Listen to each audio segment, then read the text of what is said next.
ce n'est pas la prise du pouvoir par Hitler, même si tout le monde est extrêmement conscient des dangers que ça fait peser sur la démocratie, en tous les cas dans le mouvement ouvrier, mais c'est effectivement l'affaire du 6 février 1934. Très rapidement, donc j'ai cité tout à l'heure le fait que les organisations ouvrières participent aux manifestations de carnaval pour protester. Il y a dès le 7 des grands meetings qui se tiennent aussi bien à Strasbourg qu'à Mulhouse, avec, donc là, 6-7, il y a quand même 800 personnes qui sont réunies à Mulhouse. Il y a à Strasbourg un bon millier, et une très forte, et on le sent à travers le discours des dirigeants ouvriers, une très forte pression pour l'unité.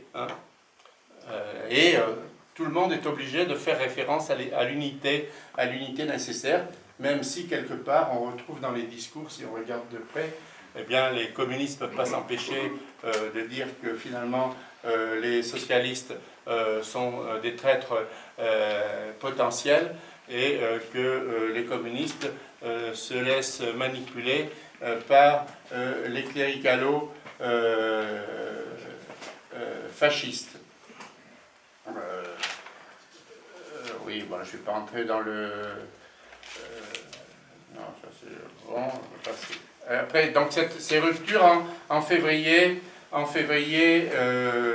34, et alors il y a des discours extrêmement intéressants, puisqu'on voit qu'il y a quand même une approche très très fine et une connaissance très très fine du nazisme et de ce qui se passe en Allemagne. Mais c'est jamais, comment dire, inscrit ou traduit dans les logiques de mobilisation. Il n'y a pas de grande mobilisation, par exemple, par rapport au grand procès, à la répression contre les militants ouvriers, à l'antisémitisme. C'est des choses qui n'apparaissent jamais. C'est quelque chose qui est à côté, mais qui n'est jamais intériorisé en tant que tel dans la lutte politique. Dans la lutte politique prime toujours comment dire, une conception très générale et très abstraite du fascisme. Et c'est quelque chose d'assez fascinant de voir qu'on a une sorte de discours stéréotypé et qui renvoie aux cadres politiques, comment dire, nationaux, voire internationaux, dans lesquels sont pensés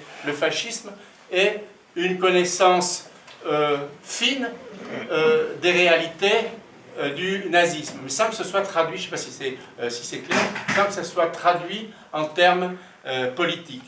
Et c'est extrêmement rare qu'il y ait des résolutions qui soient votées pour la défense de tel ou tel, à part évidemment l'exception de la grande mobilisation sur Thälmann, parce que Thälmann, c'est le dirigeant du parti communiste. Donc après, il y a des... Oui, alors donc cette tension permanente dans le discours, et en particulier à quelqu'un où c'est assez fascinant, c'est les discours de Georges Vodely. Georges Vodely, qui est un dirigeant communiste, l'un des principaux dirigeants communistes, en tous les cas celui qui est le plus engagé dans la mobilisation antifasciste, eh bien il y a toujours des approches assez fines de la réalité allemande, de comparaison, où il compare, et c'est le seul qui le fait vraiment, eh bien, regardez ce qui se passe de l'autre côté du Rhin, regardez à quoi sont réduits les ouvriers, bon, tout va être détruit, tout va être remis en cause, le nazisme n'a pas réglé, et ils ont peur d'ailleurs, là c'est plutôt les socialistes, il y a un très beau discours qui disent, oui, mais si jamais les nazis arrivent à résoudre la crise économique, ça va être absolument catastrophique parce que ça va avoir immédiatement des conséquences en Alsace. Et d'ailleurs, il y a une vision assez pessimiste puisque l'idée dominante, c'est de dire quand il y a du chômage de masse, évidemment, on est totalement, en tant que militant ouvrier, totalement désarmé, tandis que le nazisme se présente comme ayant une réponse à cette question. Autre forme d'expression, donc mobilisation populaire, manifestation, meeting, explication approfondie, mais souvent dans des termes très généraux, et mise en place aussi de groupes d'autodéfense. Hein. Il y a des groupes d'autodéfense qui sont mis groupement dans chaque quartier, pouvant être mobilisés à chaque instant à l'emplacement choisi. Alors là, c'est pareil, il y a des témoignages, notamment là, c'est essentiellement des mobilisations contre le Parti social français, qui est une organisation qui est l'héritier des Croix de Feu c'est la nouvelle, après l'interdiction des ligues, ça se constitue sous le nom de Parti social français. C'est en Alsace, il faut le savoir, on l'a complètement oublié, un parti de masse. Hein. C'est l'un des partis qui a le plus d'adhérents à partir de 1936 et qui commence, ce qui inquiète énormément les militants ouvriers, à prendre en milieu ouvrier. Hein. Et donc là, il y a une forte mobilisation et de façon systématique, ces groupes d'autodéfense vont perturber les réunions du Parti social français. C'est-à-dire qu'il y a une violence, une vraie violence, ou alors c'est la même chose, ou alors c'est Parti social français, c'est plutôt dans les petites villes, à la campagne. À Strasbourg, par exemple, on a très fortement présent les jeunesses patriotes, hein, qui viennent là systématiquement, où sont illustrés.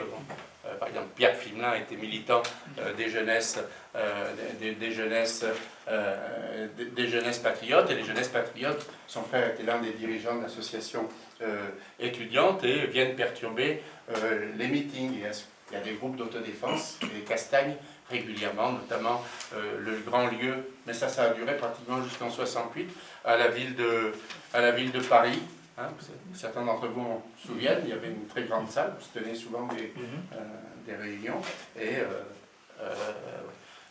ça se terminait en général par des bagarres avec l'union, l'ancêtre, maintenant j'ai plus le nom en tête, de l'UNEF et le Front universitaire antifasciste. Je ne reviens pas sur l'histoire de ces mouvements, je les avais évoqués la dernière fois. Donc ça, c'est une période, disons, entre 1934 et jusqu'en 1937, on reste plutôt sur un régime de mobilisation, de dénonciation. C'est intégré, mais ce n'est pas un objet, prioritaire. Hein, ce n'est pas la priorité. C'est seulement à partir de 1937 qu'on voit effectivement l'ensemble des organisations ouvrières véritablement se mobiliser. Et se mobiliser d'abord autour de quoi? Pas autour de la question, pas autour du nazisme, mais autour de la situation en Espagne. Hein. La situation militaire en Espagne devient dramatique. La politique de la France a été une politique de non-intervention. Au niveau syndical, communistes et socialistes se sont depuis 1934 réunifiés, et les anciens militants communistes poussent fortement à la mobilisation. Et là, c'est une mobilisation concrète. C'est-à-dire que c'est une mobilisation concrète. Pourquoi? Par exemple, on organise des collectes. Par exemple, chez Matford, à Strasbourg, eh bien, ils organisent des collectes pour acheter une ambulance qu'ils envoient sur le front de Brunete. Hein, il y a des militants républicains espagnols, ou même le consul, qui viennent faire des conférences autour de la situation en Espagne. Mais on parle du fascisme et de l'Espagne, mais autour de l'Allemagne, puisque quelque part c'est à côté, pas grand-chose. On en voit aussi, alors là j'ai un très beau texte, si je le retrouve c'est parfait, un superbe texte, un appel du rayon communiste, donc ça c'est 37, du rayon communiste de Strasbourg, à s'engager dans les brigades internationales. Il faut savoir qu'en Alsace, il y a eu peu d'engagés volontaires, mais je reviendrai tout à l'heure à la différence par exemple de la Moselle, dans les brigades internationales. Mais là c'est juste parce que c'est un mot d'anthologie, puis ça renvoie un peu comme ça. Alors c'est signé par une quinzaine, par tous les responsables communistes de Strasbourg, dont Vaudely, Rosenblatt, Keim, Fasnacht, qui sont les grands dirigeants communistes de Strasbourg. Le titre, c'est Honneur à ceux qui veulent mourir en héros. Hein. honorons. Voilà. Et puis, ces combattants courageux sont les authentiques successeurs d'une Jeanne d'Arc, hein, d'un Lafayette, d'un Garibaldi, ces combattants de la liberté dont le nom restera pour toujours gravé dans tous les cœurs. Ils porteront courageusement et avec détermination le drapeau rouge de notre grand parti communiste. Ils préféreront mourir sur les barricades de Madrid que de laisser un pouce de terrain à l'ennemi de classe. Ça, c'est le texte d'appel sur ces... Hein? La traduction du texte. Oui, c'est la traduction. J'aurais pu... Oui, Après, Charles, j'ai des remarques chaque fois que je lis un texte en allemand. Il me dit, tu n'as toujours pas amélioré ton allemand, c'est le cas désespéré.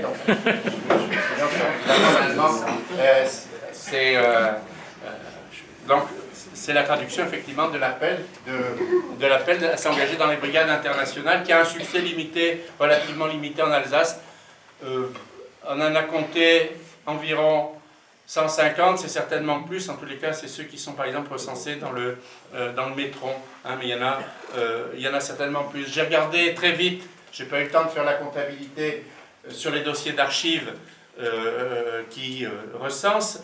C'est 100 communes mesures avec le degré de mobilisation, par exemple en Moselle, puisqu'il y a aussi les dossiers de Moselle. Moselle, c'est 4-5 fois plus. C'est-à-dire que c'est vraiment des centaines de militants, je vais immédiatement nuancer, de personnes qui sont mobilisées pour entrer dans les brigades internationales. Alors en Moselle, ça s'explique parce que, pour deux raisons. D'une part, il y a effectivement la question des Italiens et des immigrés italiens qui sont venus en abondance remplacer les Allemands qui ont été expulsés en 18.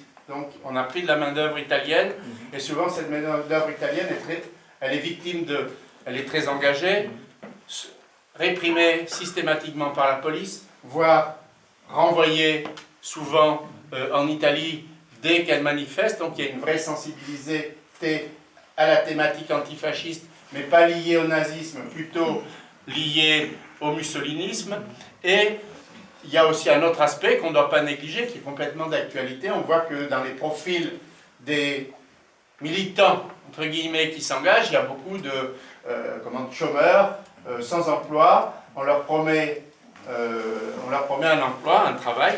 Ils vont faire la guerre en Espagne et il y a une partie matérielle. Et souvent, il y en a, ils reviennent déçus, ils disent on n'a même pas été payé, ou on a été mal payé, on ne nous a même pas donné de fusil. Non, mais c'est quelque chose de tout à fait intéressant. En Alsace, il y a le chômage moins fort aussi, et la crise frappe moins l'Alsace d'une certaine manière que la Moselle. C'est pas du tout, une classe ouvrière du même type que la classe ouvrière alsacienne et la classe ouvrière lorraine, qui explique aussi les différences. Au-delà de cette mobilisation sur l'Espagne, qui marque l'année 37, la situation va se précipiter évidemment à partir de 38, notamment avec les accords de Munich. Hein. Pourquoi ça va se... là, la question de la guerre, elle est, d'actualité absolument immédiate, et immédiatement on va avoir des clivages très profonds. Hein. C'est-à-dire que face aux accords de Munich, eh bien, la plupart en Alsace comme dans le reste de la France, et peut-être plus que dans le reste de la France, on est, comme on disait, munichois. Hein, on est pour les accords, pourquoi? Parce que les accords, c'est la paix. Et c'est seulement une toute petite minorité qui se mobilise. Hein, on a sauvé la paix. C'est bien, on a fait certes des concessions, et c'est seulement une minorité, les communistes, effectivement, qui s'opposent. Ils vont d'ailleurs essayer de monter un gros mouvement, une grosse mobilisation le 30 novembre contre les accords de Munich et pour les revendications, puisque c'est en même temps, c'est tous les acquis du Front populaire qui sont remis en cause, et c'est à la grande surprise des militants communistes, c'est un échec total. C'est-à-dire que cette grève ce mot d'ordre de grève générale n'est pas du tout suivi. Aussi bien d'ailleurs en Alsace qu'en Moselle. Et l'une des raisons invoquées, et on en retrouve les échos notamment au sein du parti au sein du Parti socialiste d'Alsace, c'est effectivement la population. Ce qui l'intéresse et ce qui la préoccupe d'abord et avant tout, c'est la paix. Hein, c'est-à-dire que surtout, pas de nouvelles guerres, pas de nouveau comme 14-18.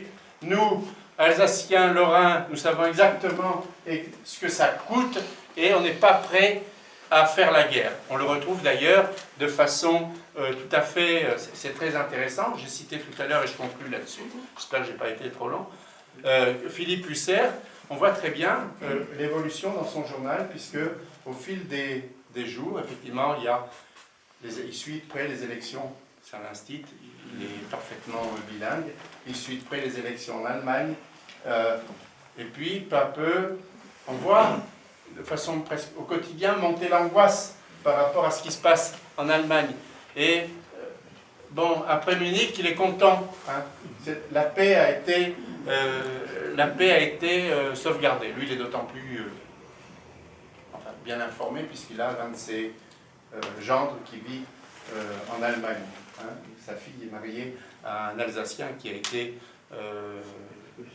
expulsé. Donc, et qui est très proche des autonomistes. D'ailleurs, elle fournit amplement, elle lui apporte le Mein Kampf, elle lui apporte le livre de Walter Darré sur la question paysanne, ce qui montre aussi que ça circule. Voilà en gros ce que je voulais dire sur... enfin, je ne sais pas si c'est ce que je tire, disons, pour le moment, de cette question, mais qui, à mon avis, est une question tout à fait centrale et essentielle. C'est-à-dire qu'on a beaucoup de mal, pour penser cette période, à sortir des catégories dont on a hérité après-guerre. Hein. C'est-à-dire, on pense dans le cadre antifascisme, en fonction de ce que prenait du nazisme, mais on a du mal à le rapporter à la réalité de la période. Et ce qui est fascinant, c'est effectivement de voir comment peu à peu se constitue et du point de vue politique en tous les cas, se développe une rhétorique antifasciste sur laquelle ensuite dont on a quelque part hérité. Voilà. Et oui, dernier point, il y a un article très intéressant voilà, pour ceux qui ont fait Sciences Po, c'est une référence, Jean Couchard, c'était un manuel sur les gauches en France, et puis sur le manuel sur les idées politiques, qui fait une chronologie de l'antifascisme et qui correspond finalement assez bien à celle que l'on a pour l'Alsace. Il explique que dans un premier temps, ça a été surtout la mobilisation des intellectuels. Hein, c'est un élément, hein, c'est d'abord des intellectuels qui se mobilisent autour de la question du fascisme, et jusqu'en 34-35, c'est eux qui sont essentiellement mobilisés dans la protestation. Hein, par exemple, le Vermeil que j'ai évoqué fait partie du comité de vigilance antifasciste. Ensuite, il y a primauté des préoccupations liées au fascisme interne plus qu'à l'opposition à Mussolini et à Hitler. On voit qu'en Alsace, le phénomène déclencheur, c'est les émeutes de 1936, et c'est ça qui cristallise, comment dire, la mobilisation militante. Hein. Et quand il y a des affrontements, c'est des affrontements essentiellement avec le PSF et les jeunesses patriotes. Ensuite, effectivement, et il explique aussi, donc c'est pas une exception alsacienne, c'est la prépondérance de l'attachement à la paix qui marque profondément toute cette période et qui quelque part est un élément qui limite les conditions de mobilisation populaire plus large. Voilà en gros ce que je peux... Voilà, on peut échanger. Maintenant vous avez peut-être des...